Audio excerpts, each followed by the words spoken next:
Hello, hope you're all having a good day.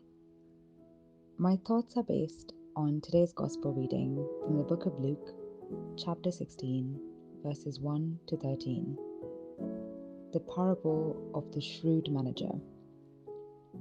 It starts off with a rich man who hears that his manager was accused of wasting his possessions, and he calls him in to give an account of his dealings, whilst also letting him know that his termination was inevitable. Now realizing his fate, the manager then uses the little time he has left in his position to secure his future by dealing dishonestly with his master's debtors, striking deals with them so that they would be favorable to him later. Interestingly, instead of rebuking the manager further, the rich man actually commends him for his shrewdness, despite his blatant dishonesty, even after the initial fault had been discovered.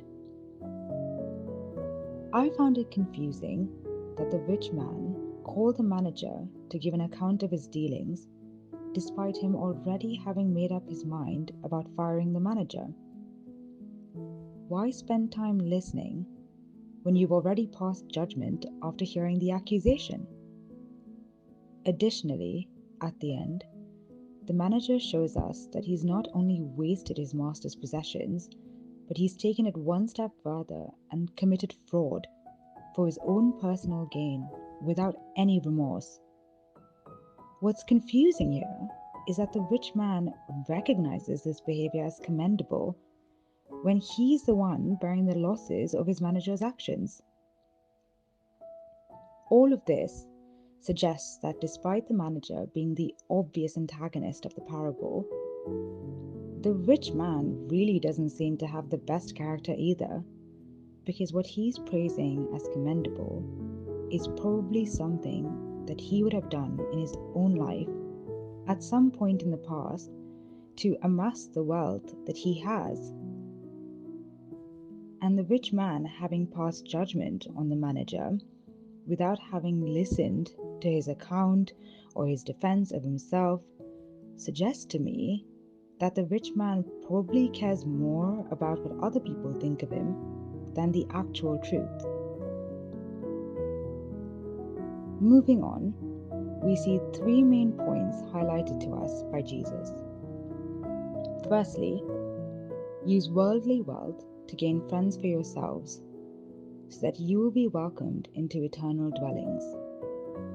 Contrary to the actions of the manager, Jesus is encouraging us to use the material wealth and blessings that God gives us to spread the love of God to all those around us. Just like they did in the book of Acts chapter 4, the believers sold their belongings willingly so that the money could be distributed to those in need. The verse says, God's grace was so powerfully at work in them all that there were no needy persons among them.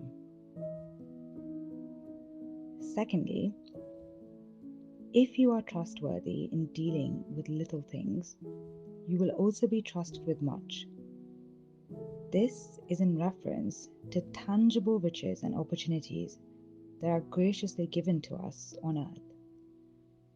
If we do not use our opportunities, talents, and money for the glory of God whilst we are able to, of our own free will, then how can God entrust us with the kingdom of heaven? We often forget the chances that we are given and shrug away the missed opportunities with the defense that we were busy or too tired. Personally, I know I've done that multiple times, especially since I've started working in the last few months. Finding a work-life balance has been difficult, much more than a work-life and God balance. But what I, and if you're anything like me, probably you as well, need to remember is that God comes first, and the rest of it just works around him. Despite their many challenges, the early Christians in the New Testament actually did find happiness in using their talents for God. And I know I will too, when I put Him first. Lastly, Jesus concludes with a powerful statement, acknowledging that it is impossible to serve two masters. Ultimately, material wealth is only a temporary gift given to us during our short time on earth. It fades away, as everything else does. There is no guarantee that it will last during the whole of our lifetime, regardless of all the savings and stocks and investments we might make to prevent that from happening. The only constant is God. If we live trying to ensure our financial success, we might find that it never comes.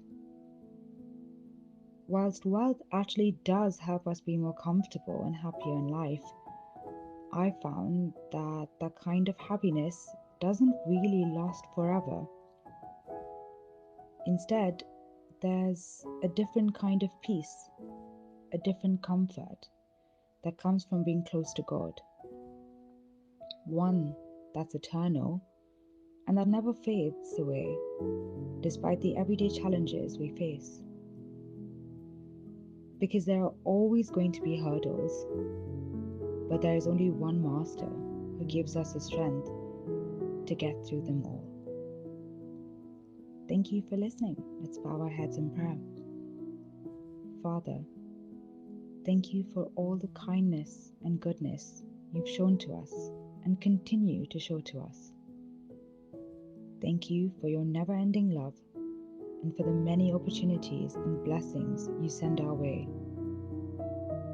In our dealings with our fellow brothers and sisters, help us to be kind and gracious as you are to us, always striving to be true children of the light as you'd want us to be.